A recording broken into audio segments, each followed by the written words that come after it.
County Coroner Kathy Mabbutt is describing the murders as personal. Were they found in beds? Yes. There were multiple stab wounds. The fatal ones were to the chest area or the upper body area. Goncalves also told me the county coroner called and told her 17-year-old daughter graphic details from the autopsy over the phone. She asked, "Are you sure you want to know this?" And my daughter, thinking that she did for whatever reason, said yes, and she proceeded to tell her. And you haven't spoken to the coroner? No. The family says they met with authorities Monday to express their grievances. A Moscow police spokesperson declined to comment on allegations relating to communications with the family. NBC News reached out separately to the coroner but received no comment.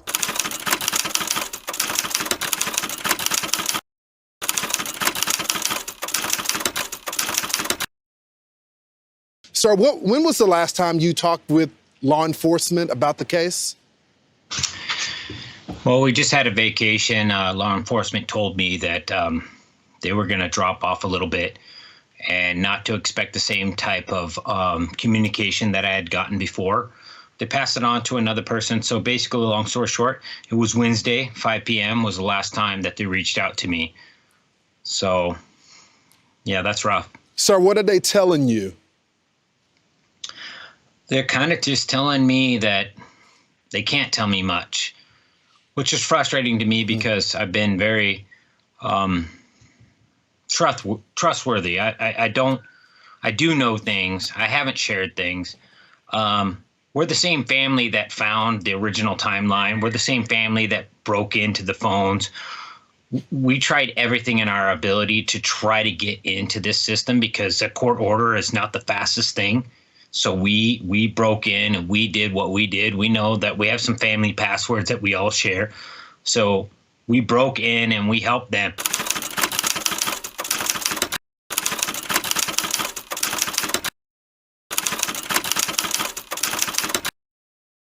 First off, the map that just came out from police, it gives a little bit of a timeline of where they may have been that night. Does that map mesh up with the timeline that you've been putting together?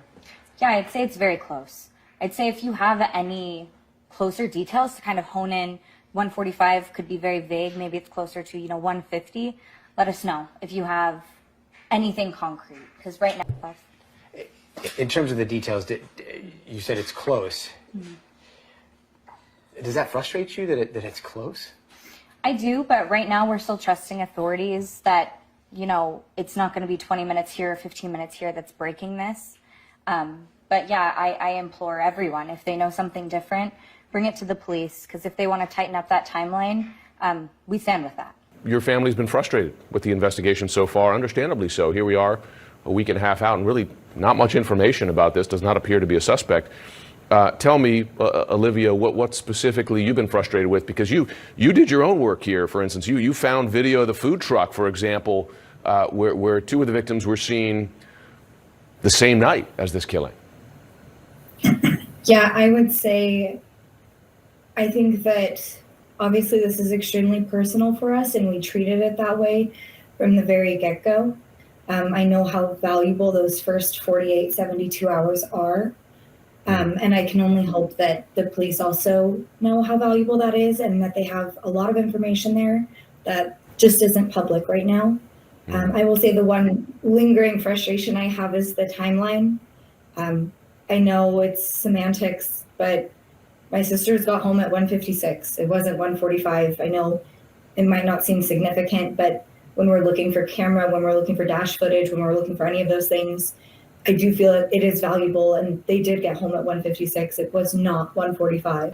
Alivia Goncalves isn't waiting for police. She's tracking down her own leads to find her sister Kaylee's killer. We're not getting any answers, and we're not going to settle for that. Hi. It was Alivia who found the potentially crucial video of her sister and Madison Mogan at a food truck just hours before they were murdered. She also tracked down their Uber driver. I found neighbors' Ring camera footage so that I can verify that the Uber driver took her home.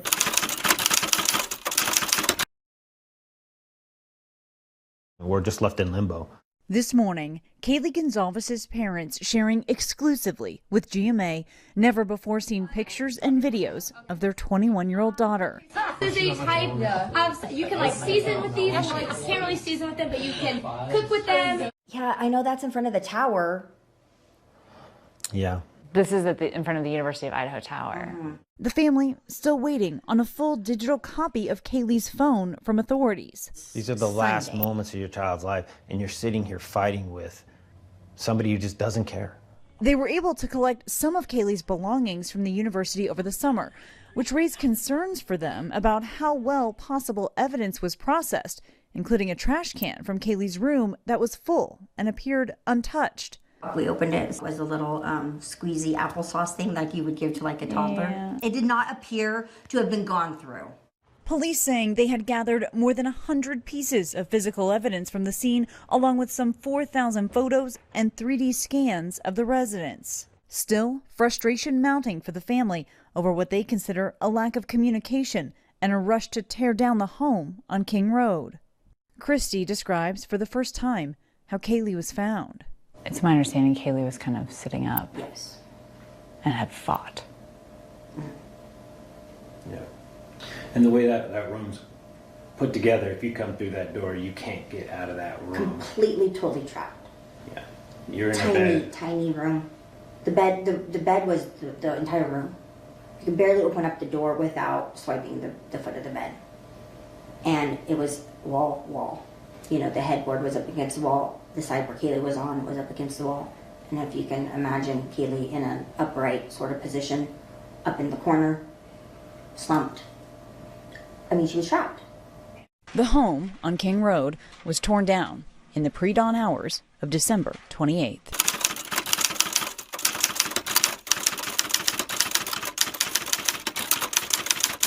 Making my way up the front left side of this crime scene property. I'm following the yellow police tape. I wouldn't, where I'm standing right now, be able to safely make my way to the front door because there's a steep drop off here with the road and where the property is, but I'm only about 15 yards from that front door right there. Inside this front door to the immediate left is a staircase that leads up to the second level. You may can see through this window the good vibes, neon lights. That is the living room area of this home where that staircase leads. And I continue, of course, can walk up this hill along the side of the home, following the police tape. And as I do, I become closer and closer to this home. So other than this yellow crime scene tape, which right here, I could easily just step onto this property without any sort of barrier. I've now made my way up the hill where you can see the back of the home. This balcony is the third floor of the home. These windows next to the balcony, I believe, is a bedroom, possibly where one or two of the victims were found stabbed to death. If my photographer moves down to the second floor here, which would be ground level because, again, this house is built into a hill. I believe that's also a bedroom on the second floor next to the kitchen. And from where I'm standing right here on this public road, I can easily see into any of these windows. That brings me to the issue of Mrs. Chapin. Ethan Chapin's mom, Stacy, has given that statement to me saying that, you know, we're okay with this at this point. We agree with the university. We think it's in the best interest of the kids who are there, including her two kids and the community as a whole. What are your thoughts about that? I totally respect it. I get it. I have leaked footage. I've seen things that they may have not seen. I know for a fact the path that this this car took. And people are going to wonder what he was doing when he parks in certain locations for extended amount of time. What was he looking at? I want to know what he was looking at. And I don't know how you can see what this man was looking at without the house being there. What windows was he peering into? Why did he pick that location to stop at? Why did he keep going back to these certain locations? And I don't know about the other 12 or 13 times that he was there. I just know of the day that this happened and the footage that was given to me. Sir, they have shared with us that it was a targeted attack. Can you give us any information about that? Have they told you who the target was or giving you more insight than they have the public? I don't want to talk bad about them because these are some hardworking individuals, and I'm doomed without them. We're all doomed without them.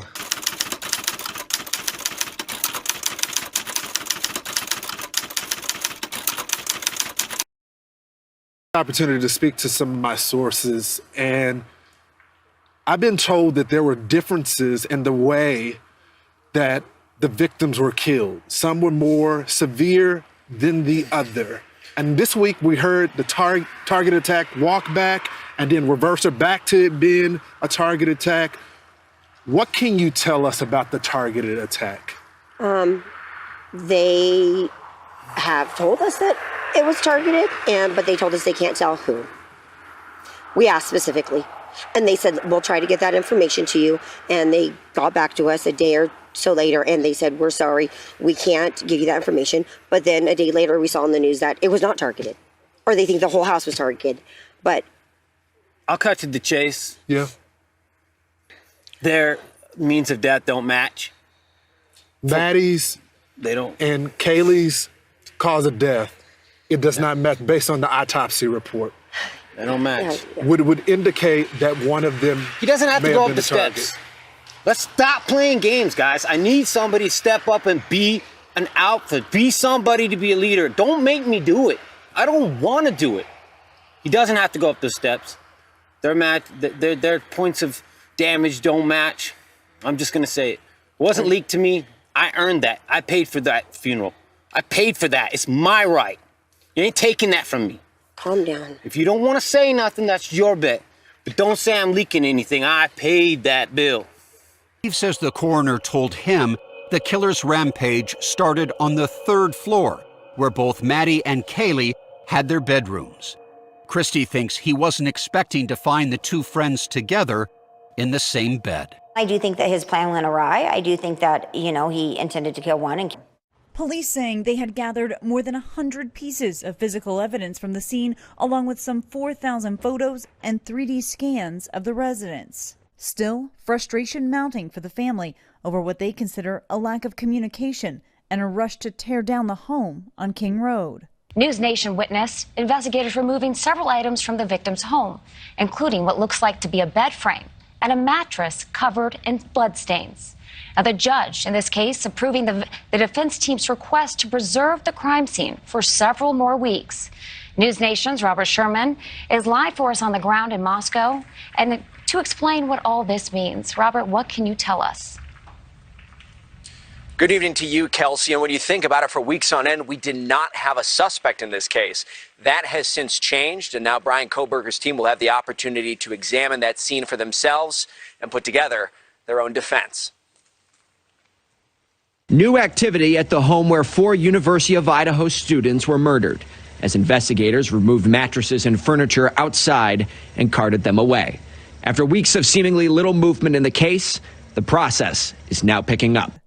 Kristy describes for the first time how Kaylee was found. It's my understanding Kaylee was kind of sitting up. Yes. And had fought. Yeah. And the way that room's put together, if you come through that door, you can't get out of that room. completely, totally trapped. Yeah. You're in a bed. Tiny room. The bed was the entire room. You could barely open up the door without swiping the foot of the bed. And it was wall. The headboard was up against the wall. The side where Kaylee was on was up against the wall. And if you can imagine Kaylee in an upright sort of position, up in the corner, slumped. She was trapped. As the world has come to know, Kaylee Goncalves died in the same bed with her best friend Madison Mogen in Madison Mogen's bedroom at 1122 King Road. In a recent 48 hours, Steve and Kristy Goncalves were asked what they know regarding the details about how Kaylee died. We know the autopsy. We know the means of what is officially how she died. She was assaulted and stabbed. Several times. Her death certificate is the ugliest, disgustingest piece of paper that you will ever see in your life. Kristy and Steve Goncalves talked to Coroner Kathy Mambut before the gag order was in place, and the details that they learned about how Kaylee died, how their daughter died, are absolutely horrific. The bed was up against the wall. The headboard was touching the wall, and the left side of the bed was touching the wall. We believe that Maddie was on the outside and Kaylee was on the inside. According to Coroner Mabbitt, the killer's first victim was Maddie. You believe she had awakened at that point? Yes. Yeah, there's evidence to show that she awakened and tried to get out of that situation. The way the bed was set up is what... She was trapped. She was... Steve Goncalves reveals that Kathy Mabbitt, the county coroner, revealed to him that the killer's rampage began on the 3rd floor where Kaylee and Maddie both had bedrooms. Kristy Goncalves thinks that the killer's plan went awry, that something didn't go as he planned once he got into that house. I do think that, you know, he intended to kill 1 and killed 4.